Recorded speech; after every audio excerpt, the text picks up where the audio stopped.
Hare Hare. Jai Srila Prabhupada ki Jai. Introduction. When we see a book with a title like The Path of Perfection, we may react with a bit of common skepticism. Oh, another book claiming to give all answers. One more do it yourself enlightenment scheme. And certainly it seems that such skepticism is just justified nowadays. Our natural desire for ultimate meaning, happiness, and enlightenment, liberation, and salvation has become the most exploited commodity of the 20th century, creating that one contemporary theologians terms as disastrous seduction of the spirit. This seduction is indeed the most tragic kind of exploitation, and the unfortunate consequence of this exploitation is a kind of deadening cynicism that discourages our search for self fulfillment and means to attain it. The contemporary thoughtful reader, weary of many speculative, simplistic books culturing the bookstore shelves, offering instant formula for psychological or spiritual salvations, will find the path of perfection a welcome relief. Herein one will find a clear, intriguing explanation of the philosophy and practice of mankind's oldest system of spiritual development, yoga. Now the word yoga may conjure up an image of some skinny fakir contorted like a human pretzel of perhaps a room full of corpulent matrons in black leotards struggling to stand on their hands in hope of improving their health, losing weight, or increasing their sexual powers. This is not what we mean by yoga. Here we are referring to an ancient philosophy and meditation system that has been practiced by millions throughout the ages. What has in modern times been reduced to a commercially exploited technique of bodily agility and pseudo meditation was once a comprehensive and easily applied form of self realization. The path of perfection consists of a historic series of talks, elaboration on a previously published commentary by His Divine Grace A.C. Bhaktivedanta Swami Prabhupada on India's greatest spiritual classic, the Bhagavad Gita. In these absorbing talks, Srila Prabhupada explores deeply the philosophy of yoga as explained in the 6th and the 8th chapter of the Gita, showing clearly how this timeless teaching apply to 20th century mankind. Srila Prabhupada's talks probe questions concerning the nature of consciousness, techniques of meditation, karma, death, reincarnation, and even spiritual ecstasy. The Bhagavad Gita, described by one contemporary psychologist as a remarkable psychotherapeutic session, appeared to us in the form of an extraordinary dialogue between Lord Krishna, the Supreme Personality of Godhead, and his warrior disciple Arjuna. Perplexed and confused about his identity and purpose, Arjuna turns to Krishna, who reveals the path of perfection to his able student. The essence of Lord Krishna's teaching is that one must become a yogi, that is, one whose life is centered on the practice of yoga. And what was yoga? The Sanskrit word yoga literally means union, refer to the union in love between the individual consciousness and the supreme consciousness, the self and the super self, the soul and God. The yoga is indeed the path of perfection because it aims towards this most exalted human attainment.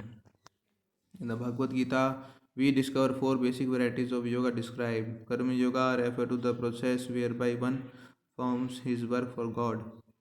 One performs his work for God without the selfish desire for personal gain.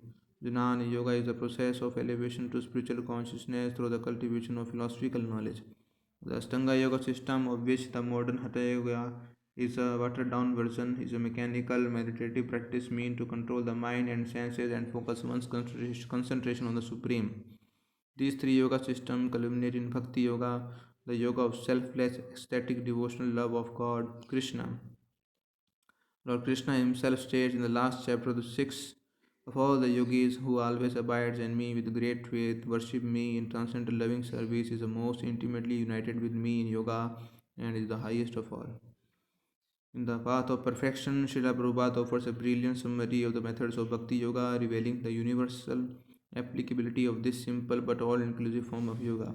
He shows how even those who are entangled in the complexity and chaos of modern materialistic life can begin an uncomplicated practice which purifies the mind and puts one in a touch with the supreme consciousness. This perhaps was Srila Prabhupada's greatest contribution to our age. Srila Prabhupada was acknowledged master scholar of India, ancient spiritual culture of its linguistic foundation, the Sanskrit language, but he was not merely a textual scholar or a philosopher or theologian engaged in the manufacture of interesting philosophical or theological notions. He was a true spiritual genius who succeeded in bringing to life the essence of India's universal spiritual wisdom in a form which is easy for 20th century man to understand and practice. This was a unique genius which inspired the late Prime Minister of India, Sri Lal Bahadur Shastri, to declare openly that the writings of Srila Prabhupada are a significant contribution to the salvation of mankind. The transforming quality of Srila Prabhupada's writing was also appreciated by sociologist Elvin H. Powell, who commented on Srila Prabhupada's best-selling edition of the Bhagavad Gita. This transcendental mysticism from the East is now taking root in the counterculture of the West and providing for many a way out of the wilderness of an disintegrating civilization.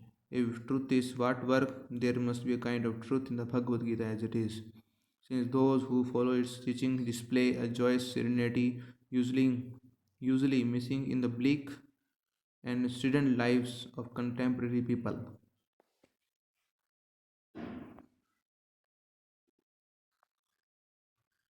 The publisher. Okay. Now the chapter 1. Yoga as action.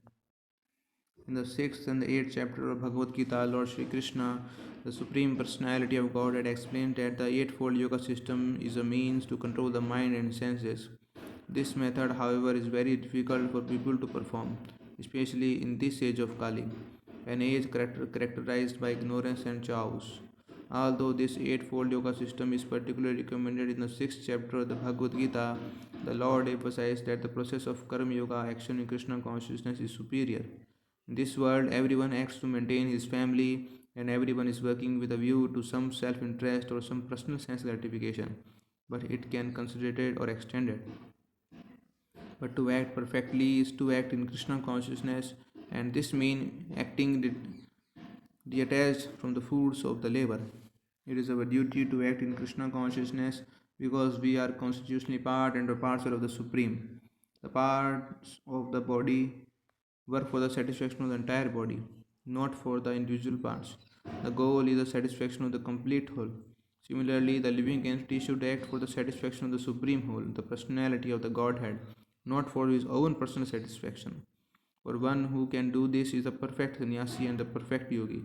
In this first verse of the sixth chapter of the Bhagavad Gita, the chapter dealing with the Sankhya Yoga, Bhagavan Sri Krishna states, अनाश्रिता कर्मफलं करेयं कर्म करोति यः सा सन्यासी च योगी च न निरग्निर् न चक्रिः.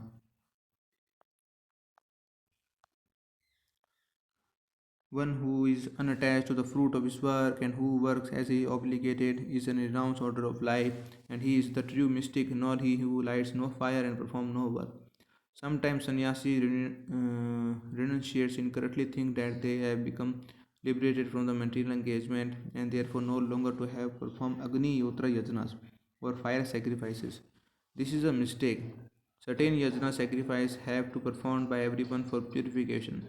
Since sannyasis are not traditionally required to perform yajnas, they sometimes think that they can attain liberation by choosing to perform the ritualistic yajnas. But actually, unless one come to the platform of Krishna consciousness, there is no question of liberation. Those sannyasis who choose to perform yajnas are in fact acting out of self-interest, because their goal is to become one with the impersonal Brahman. That is the ultimate goal of the impersonalist Mayavadis, who have one major goal or demand to become one with the supreme impersonal being. The devotees have no such demand, they are simply satisfied in serving Krishna for the satisfaction of Krishna. They do not want anything in return, that is the characteristics of pure devotion. It was Lord Chaitanya Mahaprabhu who expressed this devotional attitude so succinctly. ना धननम ना जननम ना सुंदरियम कवितम वा जगदीश काम्य मम जन्मी जन्मीश्वरे भवदात भक्ति हेतुकृत वही. O Almighty Lord, I have no desire to accumulate wealth, not to enjoy beautiful women, nor do I want any number of followers. What can I want is the only causeless mercy of your devotional service in my life, birth after birth. In a sense, this is the Bhakti Yoga system. There are many examples of the pure devotion attitude. Once Lord Narsimdev told Prahlad Maharaj, "My dear boy, you have suffered so much for me. Whatever you want to ask for me." Being a pure devotee, Prahlad Maharaj refused to ask for anything. He said, "My dear master, I am not carrying out mercantile business with you. I will not accept any remuneration for my service." This is the pure devotional attitude. Yogis and jnanis are demanding to become one with the Supreme because they have such bitter experience suffering the material panges. They want to become one with the Lord because they are suffering in separation. A pure devotee, however, does not experience this. Although separate from the Lord, he fully enjoys the service of the Lord in separation. The desire to become one with the impersonal Brahman or to merge with God is certainly greater than any material desire. But this is not without self interest. Similarly, the mystic yogi who practices the yoga system with a half open eyes, ceasing all material activities, desiring some satisfaction for his personal self. Such yogis are desirous of material power, and that is their conception of the perfection of yoga. Actually, this is not the perfection of yoga but a materialistic process. If one practices the regulatory principle of yoga, he can attain eight kinds of perfection. He became lighter than a cotton swab, he can become heavier than a greater stone. He can immediately get whatever he likes, sometimes he can even create a planet. Although rare, such powerful yogis actually exist. Vishwamitra yogi wanted to beget a man from a palm tree. He was thinking, why should a man have to live so many months within the womb of his mother? Why can't he be produced just like a fruit? Thinking like this, Yogi produced men like coconut. Sometimes yogis are so powerful that they can perform such acts, but these are all material powers. Ultimately, such yogis are vanquished because they do not retain this material power indefinitely. Bhakti yogi are not interested in such powers. The Bhakti yogi, acting in Krishna consciousness, work for the satisfaction of the whole without self interest. A Krishna consciousness person does not desire self satisfaction, rather, his criterion of success is the satisfaction of the Krishna. Therefore, he is considered the perfect sannyasi and the perfect yogi. A pure devotee does not even want salvation. The Salvanists want to be saved from rebirth, and the Voidists are also want to put an end to all material life. Chaitanya Mahaprabhu, however, requested only devotion service to Lord Krishna, birth after birth. In other words, Chaitanya Mahaprabhu was prepared to endure material miseries in one body after another. What then was Chaitanya Mahaprabhu's desire? He wanted to engage in God's service and nothing more, for that is the real perfection of yoga. Whether in the spiritual sky or in the material sky, the individual spirit soul is constitutionally the same. It is said that he is 1/10,000 part of the tip of the hair. This means that our position is that of small particle, but spirit can expand. Just as we develop a material body in the material world, we develop a spiritual body in the spiritual world. In the material world, expansion takes place in contact with the matter. In the spiritual world, the expansion is spiritual. Actually, the first lesson of the Bhagavad Gita is I am spirit soul. I am different from this body. I am a living force, but this material body is not a living force. It is a dull matter and it is activated only because spiritual force is present. In the spiritual world, everything is living force. There is a no dead matter. There, the body is totally spiritual.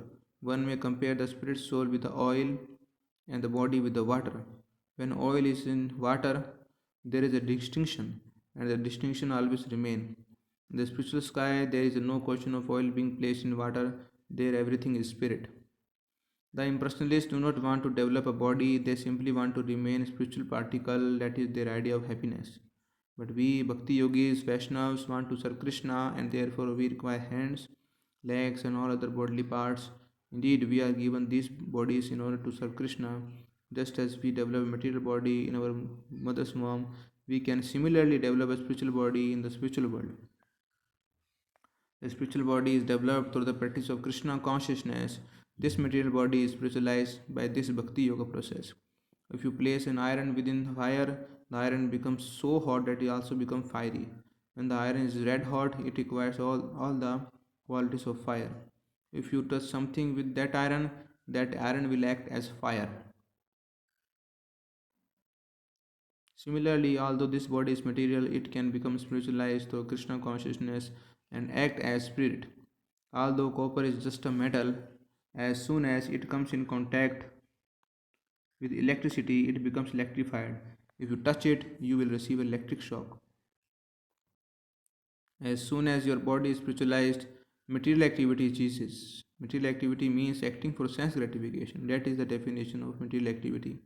As you become spiritualized, material demands dwindle until they become nil. How is this possible?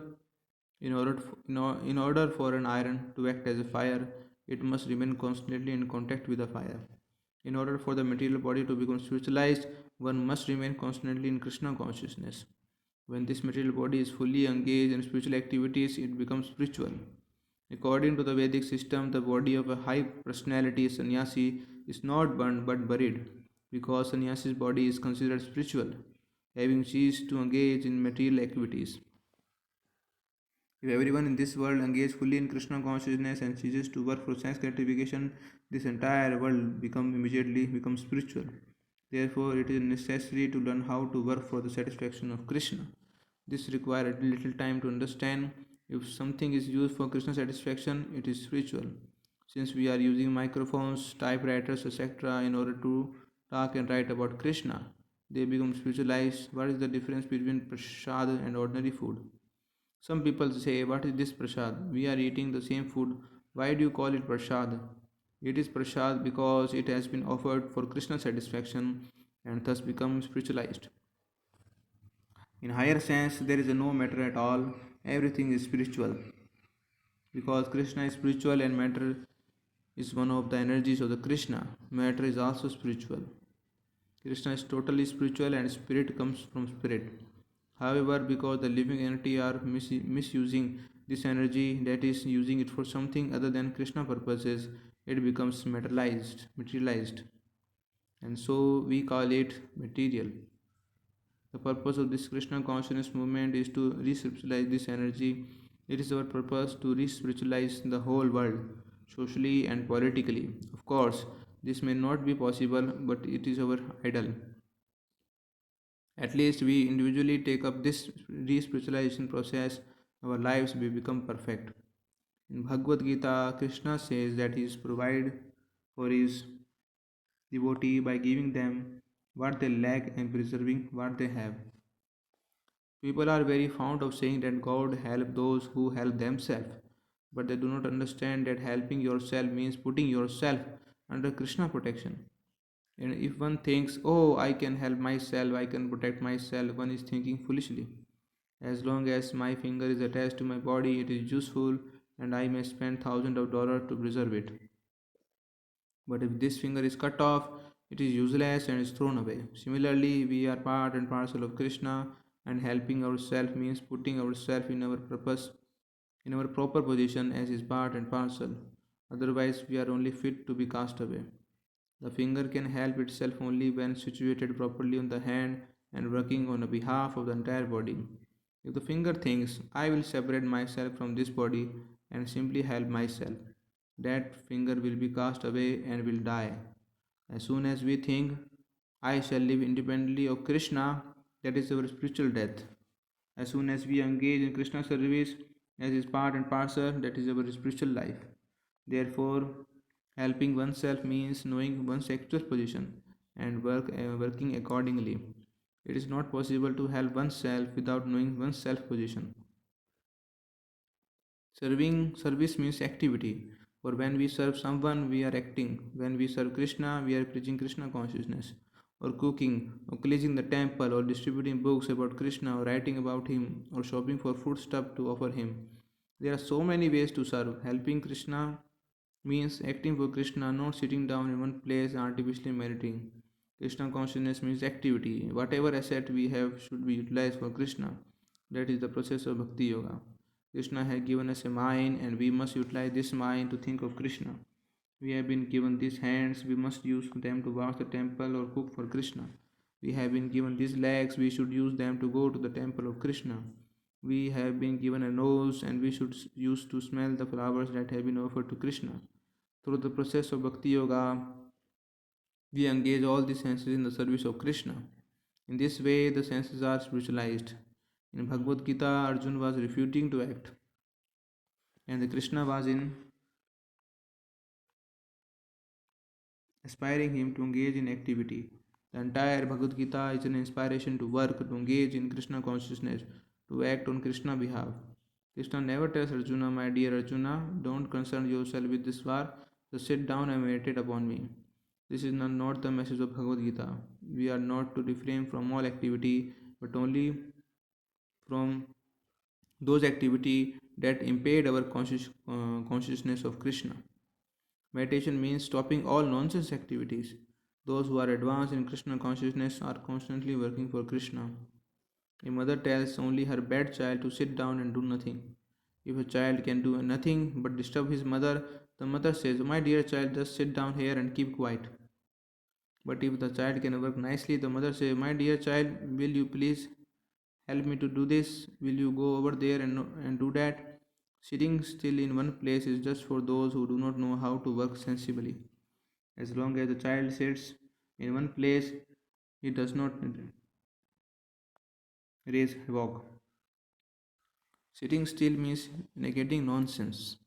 It is not possible, it is not a positive activity. In negation, there is no life. Positive activity constitutes life. Positive activity is the message of Bhagavad Gita. Spiritual life is not do not do this. Spiritual life is do this. In order to act properly, there are certain things that one must know not to do. Therefore, certain activities are forbidden. The whole Bhagavad Gita, however, is do. Krishna says, fight for me.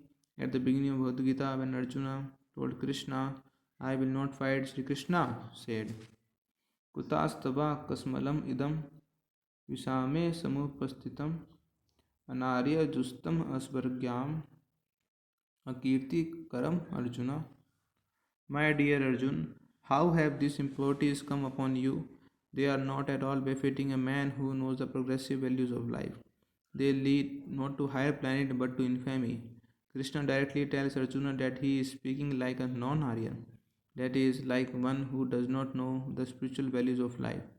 So, Krishna consciousness does not mean sitting down idly.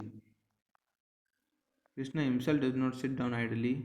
All his pastimes are filled with activity. When we go to the spiritual world, we will see that Krishna is always engaging in dancing, eating, and enjoying. He does not sit down to meditate. Is there any account of the gopis meditating? Did Chaitanya Mahaprabhu sit down to meditate? No, he was always dancing and chanting Hare Krishna. The spirit soul is naturally active. How can we sit down silently and do nothing? It is not possible. Therefore, after Sri Krishna outlined in the Sankhya Yoga system in the 6th chapter of Bhagavad Gita, Arjuna frankly said, Yo yam yugastabaya prokta samayena madhusudana etas yaha aham na pasiyami sanchalatvat sthithim sthiram.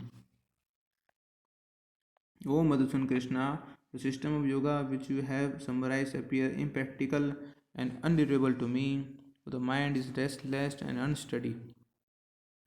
Although Arjuna was highly elevated and was Krishna's intimate friend, he immediately refused to take up this Sankhya yoga system. In essence, he said, it is not possible for me. How could it have been possible? Arjuna was a warrior, a householder, and he wanted a kingdom. What time did he have for meditation? He flatly refused to practice this type of meditational yoga, saying that the mind is difficult to control as the wind. Oh, that is fact. It is not possible to control the mind artificially. Therefore, we must engage the mind in Krishna consciousness, then it is controlled. If Arjuna found this process more difficult than controlling the wind, then what of us? After all, Arjuna was not an ordinary man. He was personally talking with the Supreme Lord Sri Krishna, and he proclaimed the mind to be like great wind. How can we control the wind? We can control the mind only by fixing it on Krishna lotus feet. That is the perfection of meditation. No one really wants to sit down and meditate. Why should we? We are meant for positive activity, for recreation, for pleasure. In Krishna consciousness, our recreation is dancing and chanting. And when we get tired, we take prasad. Is dancing difficult? Is chanting difficult? We do not charge anything to dance in the temple. If you go to the ballroom, you have to pay to enter, but we do not charge. It is natural to enjoy music and dancing and palatable foods. These are our recreation and this is our method of meditation. So this yoga system is not all laborious. It is simply recreation susukham. It is said in the ninth chapter of the Bhagavad Gita that this yoga is susukham, very happy. It is everlasting, it is joyfully performed. It is natural, automatic and spontaneous. It is our real life in the spiritual world. In Vaikuntha, the spiritual world, there is no anxiety. Vaikuntha means freedom from anxiety. And in Vaikuntha, the liberated soul are always dancing, chanting, and taking prasad. There is no factories, hard work, or technical institution. There is no need for these artificial things. In Vedanta Sutra, it is stated, Anandamaya Bhyasat. God is Anandamaya, full of bliss and pleasure. Since we are part and parcel of God, we also possess the same qualities. So the goal of our yoga process is to join with the Supreme Anandamaya, Sri Krishna, to join his dance party. Then we will become actually happy. On this earth, we are trying to be happy artificially, are therefore frustrated. Once we are situated in Krishna consciousness, we will revive our original position and become simply joyful. Since our actual nature is Anandamaya, blissful, we are always searching for happiness. In the cities, we are inundated with advertisement, restaurants, bars, nightclubs, and dance halls, always announcing, Come on, here is Anand, here is pleasure. That is because everyone is searching for Anand, pleasure. Our society for Krishna consciousness is also announcing, Here is Anand, but our standard of pleasure is very different. In case the goal pleasure is the same, but the standard is different. Most people are hunting for pleasure on the gross material platform. The more advanced search for pleasure in speculation, philosophy, poetry, or art. The Bhakti Yoga, however, searches for the pleasure on the transcendental platform, and that is his only business. Why are people working so hard all day? They are thinking, tonight I shall enjoy. Tonight I will associate with this girl or with my wife. Thus, people are going to so much trouble to acquire little pleasure. Pleasure is the ultimate goal, but unfortunately, under illusion, people do not know where real pleasure is to be found. Real pleasure exists eternally in the transcendental form of Krishna.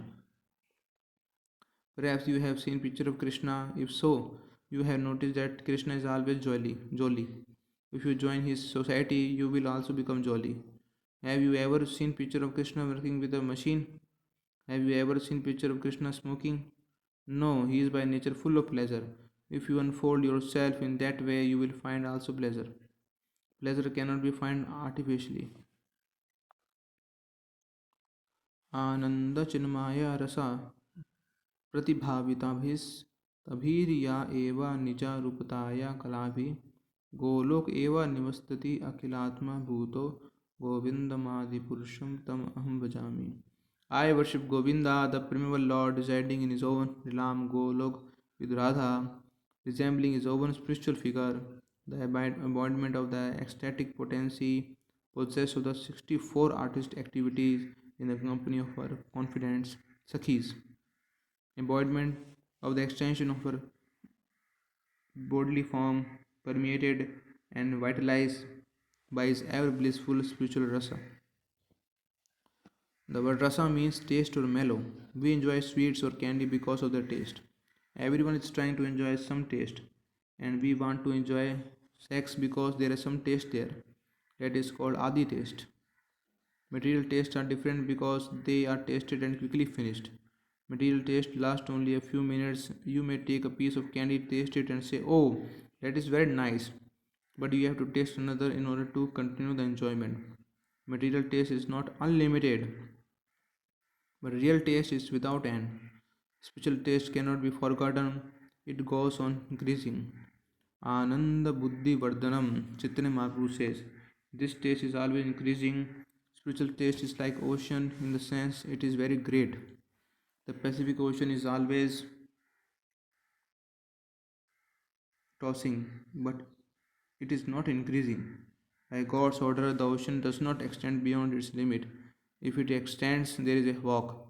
Lord Chaitanya Mahaprabhu says that there is another ocean, an ocean of transcendental bliss, an ocean that is always increasing. Anand Buddhi Vardhanam, Pratipadam, Purnam Swadanam, Swadvanam, Sanapanam, Param Vijete, Sri Krishna Sankirtanam. By chanting Hare Krishna, our pleasure potency increases more and more. One who has realized Sri Krishna is always living in Vrindavan, Vaikuntha. Although a devotee may seem to be living in some place far from Vrindavan, he is always living in Vrindavan because he knows that Krishna is present everywhere, even within this atom. The Supreme Lord is bigger than the biggest and smaller than the smallest. Once we are fully realized and established in the Krishna consciousness, we never lose sight of Krishna, and our bliss is always increasing. This is the true yoga system, Bhakti Yoga, as expounded by Lord Shri Krishna himself in the Bhagavad Gita.